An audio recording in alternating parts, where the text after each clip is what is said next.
నక్షత్రాలన్నింటికీ కూడా మరి కందాయ ఫలాలు ఎలా ఉన్నాయో ఒకసారి మనం చూద్దాం. ఈ కందాయాలని సంవత్సరానికి 3 భాగాలు చేసి 4 నెలలుగా విభజించారు. మొదటి 4 నెలలు మధ్యలో చివర ఇలా ఇచ్చారు. అయితే ఈ కందాయాల్లో మొదటి సున్న కనుక వచ్చినట్లయితే అనారోగ్యం ఉంటుంది, మధ్య సున్న వచ్చినట్లయితే అంటే మనస్సుకి వ్యాకులత కలుగుతుంది, చివరి సున్నట్లయితే స్వల్పమైనటువంటి ఫలితం మాత్రమే వస్తుంది.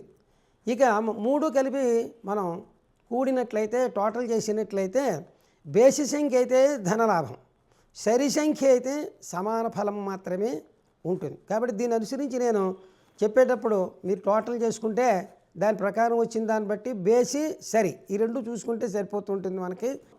అందులో అశ్విని వారికి 4, 2, 1, భరణి వారికి 7, 0, 3, కృత్తిక వారికి 2, 1, 0, రోహిణి వారికి 5, 2, 2, మృగశిర 0, 0, 4, ఆర్ద్ర నక్షత్రం 3, 1, 1, పునర్వసు వారికి 6, 2, 3, పుష్యమి వారికి 1, 0, 0, ఇక ఆశ్లేషం వారికి 4, 1, 2.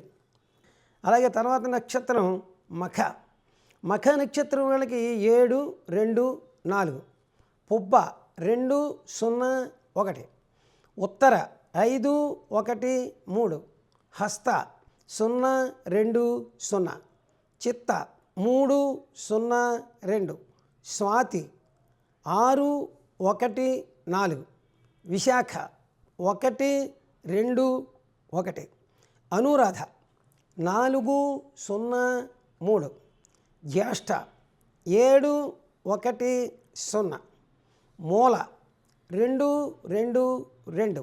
మొత్తం సంవత్సరం అంతా కూడా వీళ్ళకి సరిసంఖ్య కాబట్టి సమాన ఫలితాలే ఉంటాయి మూల నక్షత్రం వాళ్ళకి.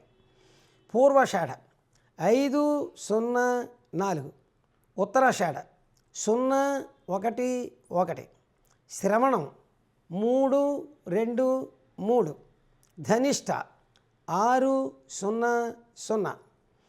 అంటే ఈ ధనిష్ట వారికి మొదటి 6 నెలలు బాగానే ఉంటుంది. దీనిని మనం 3 భాగాలు చేసుకున్నప్పుడు 4 + 2 అంటే రెండో భాగంలో 2 నెలలు, మొదటి భాగంలో 4 నెలలు కూడా వీరు బాగానే ఉంటుంది. తర్వాత వచ్చిన 6 నెలలు మాత్రం శూన్య ఫలితాలు వస్తుంటాయి. ధనిష్ట వారు ఇది గమనించాలి. శతభిషం 1, 1, 2, పూర్వభాద్ర 4, 2, 4, ఉత్తరాభాద్ర 7, 0, 1, రేవతి 2, 1, 3. ఈ విధంగా మనకున్నటువంటి 27 నక్షత్రాలు. 27 నక్షత్రాల్లో మనం ఏదో ఒక నక్షత్రానికి సంబంధించిన 4 పాదాల్లో ఏదో ఒక పాదంలో మనం పుట్టడం జరుగుతూ ఉంటుంది. కాబట్టి దాన్ని అనుసరించి మనం ఏ నక్షత్రంలో ఉన్నామో చూసుకుని ఆ నక్షత్రానికి ఉండే ఈ కందాయ ఫలాల్ని, ఆదాయ వ్యయాల్ని వీటినన్నింటినీ దృష్టిలో పెట్టుకుని ఈ సంవత్సరం అంతా కూడా చాలా జాగ్రత్తగా భగవద్ ఆరాధనలో మనందరం కూడా గడపడం కోసం ప్రయత్నం చేద్దాం. స్వస్తి.